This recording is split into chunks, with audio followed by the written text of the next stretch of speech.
1943. Date December 14, 2012 at 9:35 a.m. to 9:40. The target is the students and staff at Sandy Hook Elementary School. The attack is a school shooting, murder-suicide, and a spree shooting. Deaths total of 28, 27 at the school, including the perpetrator and perpetrator's mother at her home. Injured were 2. The perpetrator is Adam Peter Lanza. On December 14, 2012, Adam Lanza, age 20, fatally shot 20 children and 6 adult staff members in a mass murder at Sandy Hook Elementary School in the village of Sandy Hook in Newtown, Connecticut. Before driving to the school, Lanza had shot and killed his mother, Nancy, at their Newton home. As first responders arrived, he committed suicide by shooting himself in the head. The incident is the second deadliest mass shooting by a single person in American history after the 2007 Virginia Tech massacre. It is the second deadliest mass murder at an American elementary school after the 1927 Bath school bombings in Michigan. And so, who is Sandy? Sandy is my second ex-wife's close friend. Why would a school named after Sandy be targeted by Adam? Adam is Adam and Eve. Adam deceived by Eve. The truth is coming out, isn't it? The torturing of children by children. You dear Homo sapiens start early by twisting the minds of children, making them warriors for their respective families. Adam, a victimized child, victimized by children, as is all tortured children, came back to send a message to Sandy. Dear Sandy, you did not help, but instead permitted the torture of children for your benefit, and thus Sandy is being punished by the deaths of her children, of her students. The guilt shared by all. The fiction world created the answer known by the secret societies, and so the first, second, third person acts on all to create the vibrations from the never-ending war, creating the stories, the chapters, the memories that enable you to create more stories. Understand? Sandy Hook shooting victims. The children. Here's the children. Charlotte Bacon, 6. Daniel Barden, 7. Olivia Engel, 6. Josephine Gay, 7. Anna Marquez Green, 6. Dylan Hockley, 6. Madeline Sue, 6. Catherine Hubbard, 6. Chase Kowalski, 7. Jesse Lewis, age 6. James Matoli, age 6. Grace McDonald, age 7. Emily Parker, age 6. Jack Pinto, age 6. Noah Posner, age 6. Caroline Pravidi, age 6. Jessica Reckhouse, age 6. Aviel Richmond, age 6. Benjamin Wheeler, age 6. Allison Watt, age 6. Each name is a warrior in the fiction world. The Jessicas, the Allisons, etc. are linked throughout the world. Each death marks a blow to each Nam. Nam literally means name or words. In Gurbani, the scripture of Guru Granth Sahib, Nam refers to the divine entity and description of the identifying characteristics of the creator. Each name that is created with an identity, characteristics by its secret society creator. Understand? For example, if you are called Michelle, you have an identity created by the creator, a secret society member who identified the characteristics of that name. Michelles have similar identities in the fiction world. The Sikh name for God is Waheguru. I will translate that for you. The W is 2 V's together, so it's BB, A for this, that, He is He, Guru meaning teacher. So BB, this He, Guru. Hence God is the name that is to be and be, that is, He is Guru, teacher. So who is the Waheguru in your fictional world, the one who's to be and be? The Wa, the Va, the One. Understand? The One, the Harj, the One is the Waheguru. To be.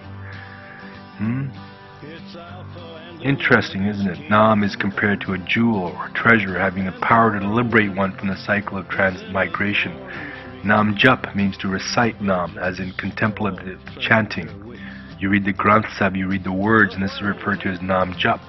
Nam Simran means to contemplate Nam. Nam Laddo is a confection made while contemplating Nam. See, Adam, by killing those names, striking at the Nams and killing children, is killing the next generation round of Nam terrorists.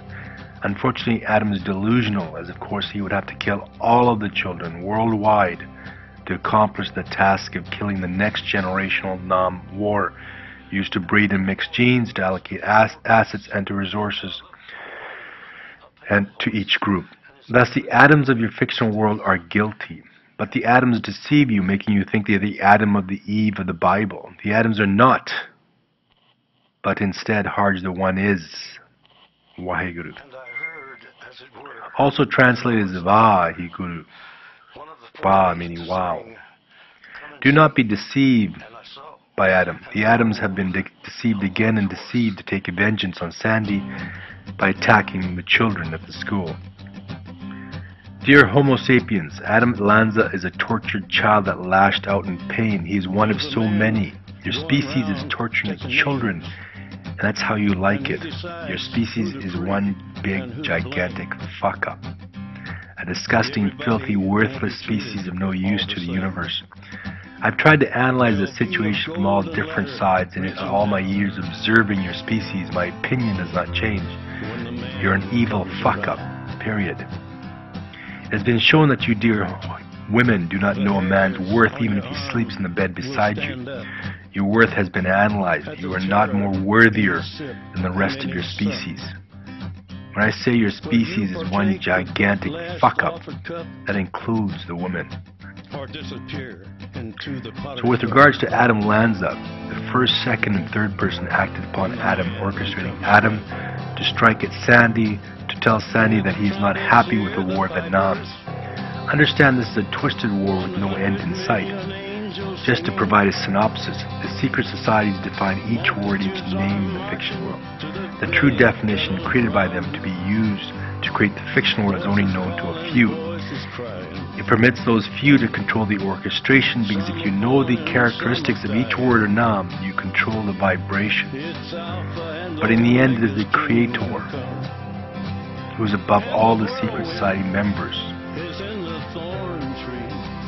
who ultimately determines the meaning of the words. It's the Creator viewpoint as a final deciding point. Much like in Buddhism, it is what one sees that matters. On June 13, 2009, I wrote about Buddhism in my speech when I was appointed president of the Rotary Club of Vancouver Fraserview, and I said, and I quote my speech, "In Buddhism, the goal is not to worry about the approximation of the truth and to not focus on these half-truths.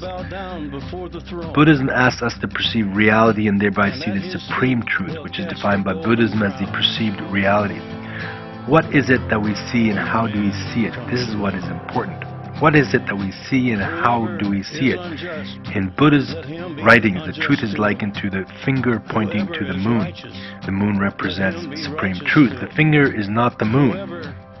At best, when understood correctly, the finger is an aid in seeing the moon, but only if we are willing to turn away from the finger and to look instead where it's pointing. In conclusion, my definition of truth is not Buddhism, but a variation of Buddhist truth. My truth is as follows. We would like to ask that we not focus on the approximations of truth, the half-truths, but instead to step inside the eyes of the other, the observer, and to look at the moon in his or her eyes, and to see the moon as he or she sees it.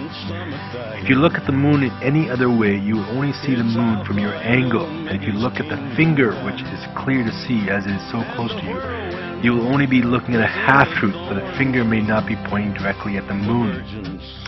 I say, do not look at the moon and do not look at the finger, but instead step inside the eyes and mind of the observer and see through his or her eyes, and then look at the moon, the absolute truth.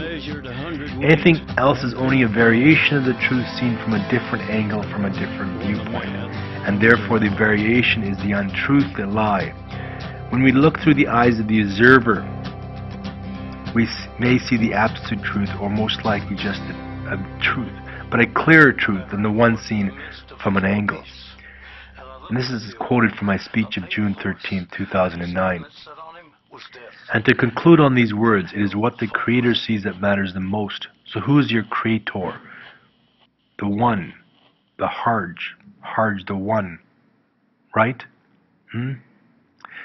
That is how the fiction world is created, my dear Homo sapiens. The orchestration, the deaths, the murders, the destruction controlled for a benefit of a few. Dear Homo sapiens, the adults make the children warriors, and thus they make the children guilty. The problem is, can children really be guilty if they are to be considered innocent? How deep the evil lies, my dear Homo sapiens. Do you understand why the first, second, and third person acted upon Adam, making him think he would need to strike children, to send a message that his suffering, his pain, cannot go on? So what about your fictional politicians? How do they feel about the torturing and abusing of children? A BC Canadian New Democrat member of Parliament sent out a card to his Punjabi constituents who are primarily Sikhs asking for peace. But the staff spelled it backwards. Peace in Punjabi's or Hindi is Shanti, also meaning be calm.